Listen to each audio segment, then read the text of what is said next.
उस समय आपके जीवन में गुरु की अतिरिक्त दूसरा कोई रास्ता नहीं, तब आप गुरु बनाइए।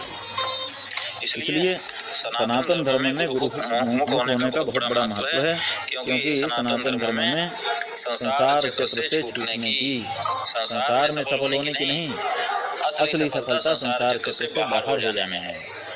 यह बात सनातन धर्म में बताई गई है और इस लक्ष्य को प्राप्त करने के लिए गुरु ही एकमात्र रास्ता है। इसलिए गुरु की शरणागति जरूरी है।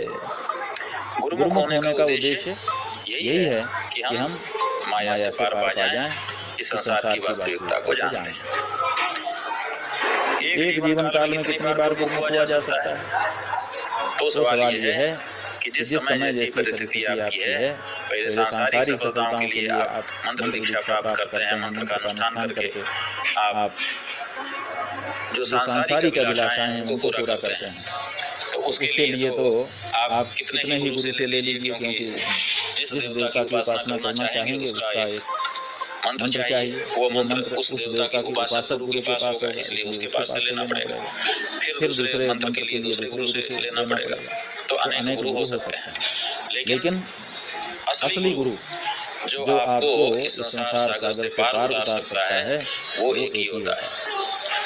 उसके बाद फिर दीक्षा लेने की आवश्यकता नहीं रह जाती है, क्योंकि वही दीक्षा आपके कल्याण का कारण बन जाती है।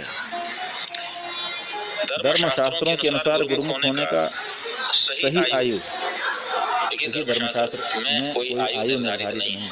ये कहा गया है यदि हरेव विरजित तद हरेव प्रजेत। जिस समय आपके मन में संसार चक्र से छूटने की इच्छा जाग जाए, वो उम्र कौन सी है ये नहीं, वो समझ जिस समय भी आपके समझ में आ जाए, वही समय आपके गुरु की खोज का और गुरु की शरणागति का समय होता है। वास्तविक मायने में किसके द्वारा गुरुमुख हुआ जा सकता है, ये सब हमने आपको बता दिया। तो जो गुरु है वो कैसा होना चाहिए? क्या किसी भी ब्राह्मण या अल्पज्ञानी ब्राह्मण किंतु कुल गुरु से गुरुमुख होना सर्वथा फलदायी है? तो ये नहीं, कोई भी गुरु नहीं हो सकता। ये बताया है शाब्दे परे च निष्णातम ब्रह्मणि समाश्रयम्। जो गुरु है वो शब्द ब्रह्म में और पर ब्रह्म दोनों में निष्णात होना चाहिए। जो शब्द ब्रह्म माने वेद वेदांत का ज्ञान, जिसको शब्द ब्रह्म का ज्ञान है, शब्द ब्रह्म माने यही वेद वेदांत। तो जो वेद वेदांत का जानकार है वो शब्द ब्रह्म का जानकार है, निष्णात है। और जिसने उस ज्ञान का आचरण करके अनुभव भी प्राप्त कर लिया है वो ब्रह्म का जानकार है। इसलिए शब्द का ज्ञानी और अनुभव का धनी गुरु होना चाहिए, ताकि वो अपने अनुभव से आपको कुछ बता सके।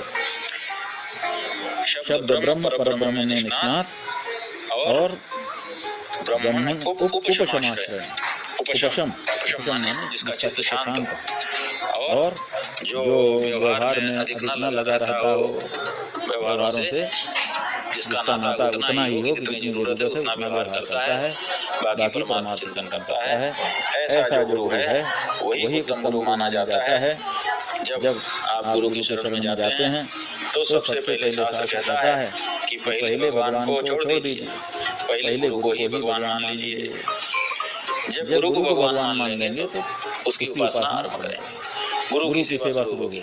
अगर गुरु को आप देवता नहीं मानेंगे तो गुरु के प्रति श्रद्धा नहीं होगी, और श्रद्धा नहीं होगी तो सेवा नहीं होगी, सेवा नहीं होगी तो पसीजेगा नहीं। इसलिए आरंभ में गुरु को ही इष्ट मानिए, निष्कपट भाव से उसकी सेवा करिए। सेवा करते हुए जो साधना की क्रियात्मक शिक्षाएं हैं उनको प्राप्त करिए। उसके बाद फिर धीरे धीरे शरीर और शरीर के संबंधियों से कैसे अनासक्ति हो, उसके बाद भक्तों से प्रेम कैसे करें, और सब प्राणियों से व्यवहार का क्या तरीका है, आंतरिक और बाह्य शुद्धि कैसे बनाई रखी जा सकती है, और सर्वत्र प्रभु दर्शन कैसे किया जा सकता है, प्रारब्धवश जो कुछ उपलब्ध हो जाए उसी में कैसे संतुष्ट रहा जाए, और सब कुछ भगवान के चरणों में समर्पित करने के बाद मेरे अस्तित्व का क्या होगा, इस बारे में स्पष्टता हो जाए। ये गुण आपको गुरु सानिध्य से उपलब्ध होंगे। एक समय ऐसा आएगा जब आपकी बातचीत जो आपके मित्रों के साथ होगी वो भगवत विषय ही हो जाएगी। जब आप कहीं बैठते हैं तो जो राजनीति वाला है वो राजनीति की चर्चा, जो व्यापार वाला है वो व्यापार की चर्चा करने लग जाता है।